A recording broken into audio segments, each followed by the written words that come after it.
Emergency Operations Center, and I'm here to give you a statement on what events transpired here today at Toronto Pearson. First and foremost, there was no loss of life, and this is in due part to our heroic and trained professionals, our first responders at the airport. So the facts of the matter event that happened at approximately 2:30 p.m. is Delta Airlines Flight 4819 from Minneapolis to Toronto, operated by subsidiary Endeavour Air, was involved in a single aircraft accident upon landing at Toronto Pearson. The plane was carrying 4 crew and 76 passengers, among them 22 Canadians. The other passengers were multinational. Airport emergency workers mounted a textbook response, reaching the site within minutes and quickly evacuating the passengers. We stood up our emergency operations center with Delta Airlines and representatives from fire, police, paramedics, security, and our federal agency partners. Again, there were no fatalities. 17 injured passengers were quickly taken to local area hospitals. At this time, we do not know of any of those passengers having critical injuries at the airport.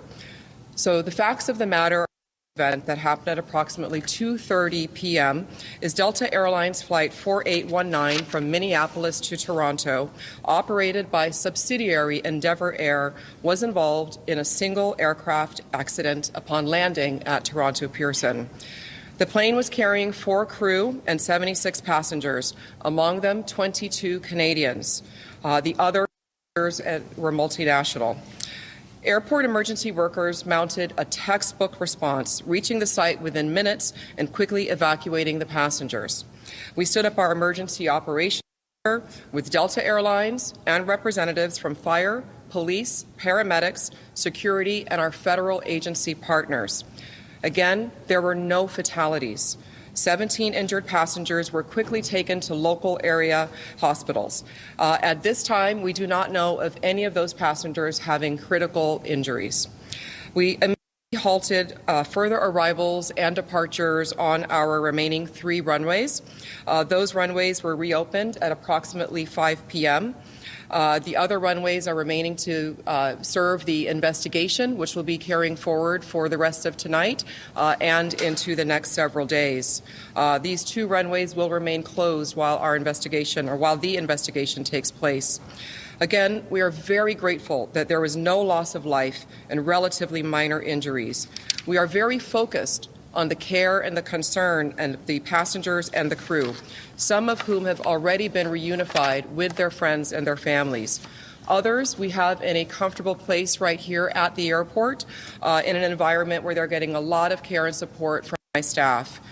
Delta Airlines is also continuing to provide customer care and information for passengers. No airport CEO wants to have these type of press conferences, but this is exactly what our emergency, our operations, and our first responder partners are all practiced and trained for. And again, this outcome is in due part to their heroic work, and I thank them profusely. Our thoughts and prayers are with all. We are providing more information as it becomes available. We do expect there will be some operational impact and some delays at the airport over the next few days while the 2 remain closed for the investigation, and we will be sharing information periodically.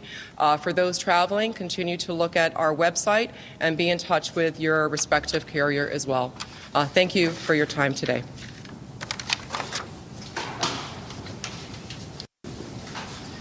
Thank you, Deborah. We're going to continue posting Toronto Pearson updates, operational updates on our X account, so be sure to follow us there. Thank you all for joining us.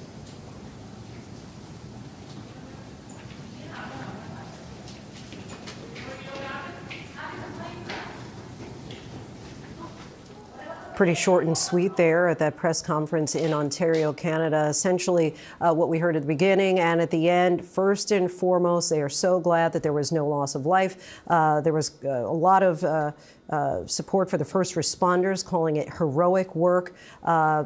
She also suggested that the training of the staff is what led to only some injuries, and again, no loss of life. Want to bring back in ABC transportation reporter Sam Sweeney and ABC News contributor, former Air Force pilot John Nance. Thanks so much again for joining us. Sam, let's start with you. Just break down the new information that we just learned here. 17 injured, no critical, and that is good news because there was conflicting reports coming out earlier. Delta saying 18 injured and several have been in critical condition but non-life threatening, but they seem to downplay those injuries, which is excellent news, including that child that was taken by a helicopter to a hospital there. But again, she points out that that response, the crew, we're now seeing social media videos of the crew getting everyone off, telling them to leave their luggage, leave their cell phones, and just get off that plane and run out. We also see those people who were likely sitting in the emergency exit aisles, helping people out of that plane. It was upside down. There are no slides on this plane. It's a smaller regional jet. Everything went to textbook as far as we know right now. Yeah, it seems that it was textbook as usual as far as how it played out there. And John, we didn't get any answers about just what caused the plane to flip over. Do you think that it's possible they just don't know yet? How soon could that be answered? Could it simply have been the runway was icy? Well, I think, first of all, the ethic involved always for any airport leader is to say only the facts that they know for sure. And one of the things you're never going to hear from a responsible individual like that is any speculation of what might have caused the crash. Now, I mean, if it was two airplanes coming together in a collision and that was obvious, then that would be stated, but that would be the extent of it. It's going to be a while. It'll be probably a week or two before even reading out the cockpit voice recorder and the data recorder and looking at all the basic information before they'll be able to have a basic statement. It'll be over a year, I'm sure, before the Canadian board will have everything together and be able to release a full analysis of the different causal factors. And of course, she did suggest to expect some delays in subsequent days as some of the runways there remain closed for the investigation. Sam Sweeney and John Nance, thank you so much for your time again. There's a potential Supreme Court battle brewing over Elon Musk's reshaping of the federal government. With President Trump's approval, Musk's team is now trying to gain access to an IRS data system and the personal tax information of millions of Americans. Amid mass layoffs involving thousands of government workers, critics are now arguing